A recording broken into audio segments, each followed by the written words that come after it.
But what we are talking about collectively in this room is a CMO conversation, or a head of sales, or a CEO conversation, even a board level conversation, right? About what is the good revenue, to Tracy's point, right? What accounts should we go away from?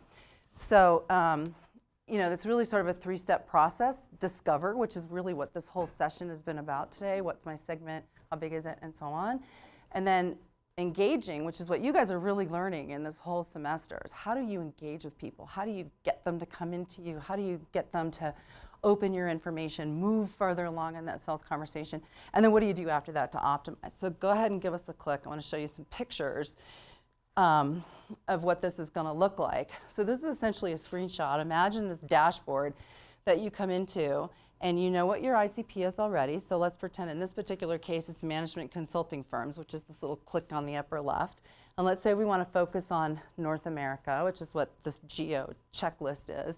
And let's say there's certain sub-industries that we want to go for, and a revenue size that we want to go for, employee size. Let's say our sweet spot is between 1,000 and 10,000. So how many accounts is that? So remember when I told you guys that I know of more than 10,000 businesses that I could potentially sell to? That's how I figured it out. And then if I had it live, you could see it. You'd scroll down, and then you'd eventually see the list of the companies that are there.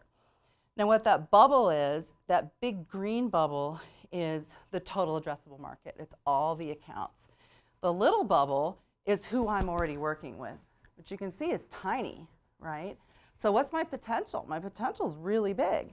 Now, the good and bad revenue that we were just talking about, that little bubble is my existing business, but only about half of it is actually my right target, and the rest of it's not.